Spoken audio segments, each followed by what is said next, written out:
ជំរាបសួរពុកម៉ែបងប្អូនទាំងអស់គ្នាបាទថ្ងៃនេះមានត្រាក់ទ័រដាក់លក់មួយគ្រឿងបងអើយបាទអាមកខ្សែនេះ024បាទនៅខ្ចីបាទនៅស្អាតក្នុងគប់បាទក្របបាទស្បៃពណ៌ខ្មៅហើយក្របតុកហើយបងអើយបាទត្រាក់ទ័រគប់អត់ទាន់បានប្រើផងណានេះហើយឥឡូវនេះបាទគាត់ចង់លក់វិញសិនស្អាតមើលសិននេះបងអើយបងបាទគឺអត់ទាន់រើទេស្អាតទាំងអស់បាទស្អាតបងអើយកង់នៅចូល 90% បាទឧបករណ៍មានមួយឈុតនេះមានគល់ផាល់7ជាមួយនឹងគប់ខ្ញុំថតមិញបាទអញ្ចឹងមានមួយឈុតស្រែពីផ្ទៃខាងក្រោយបាទស្អាតធានាមានជ្រាបមានសើមពងប្រអប់លេខអត់ទាន់ដោះអត់ទាន់រើបាទនៅសនំស៊ីនបាទធានាទឹកថ្នាំសេននេះប្លុកម៉ាស៊ីនបាទគឺនៅខ្ចីចកេះឌីក៏អត់ទាន់មានកាត់ទេបងស្អាតបាទ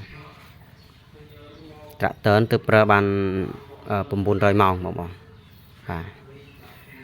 នេះ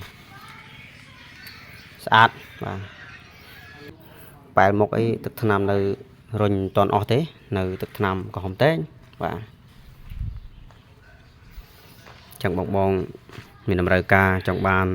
ត្រាក់ទ័រនឹងយកទៅប្រើប្រាស់អីអាចសាកសួរព័ត៌មានបានបាទអាចឆាតសួរខ្ញុំអាចខលមកខ្ញុំតល់បានបងត្រាក់ទ័រនឹងចាស់គាត់លក់ប្រញាប់លុយបាទហើយគាត់ទិញមកទៅប្រើបានតិចតួចហើយឥឡូវចង់ដាក់លក់វិញបងណាបាទចង់បានអាចតាក់ទៅមកបងធានាមកមើលចោលជើងឯងបាទហើយតម្លៃធូរបងស្អាតត្រាក់ទ័រហ្នឹងFacebook ហ្នឹងគឺ Facebook ផ្លូវការរបស់ខ្ញុំតែម្ដងបាទហើយមួយទៀតគឺខ្ញុំមានបាទ Telegram បាទ Telegram របស់ខ្ញុំគឺខ្ញុំភ្ជាប់មានលេខ2ខ្សែបាទខ្សែទី1បាទប្រព័ន្ធ Smart 096បាទ91 89 771បាទហើយខ្សែទី2គឺប្រព័ន្ធ Smartphone 097 21 69 589បាទ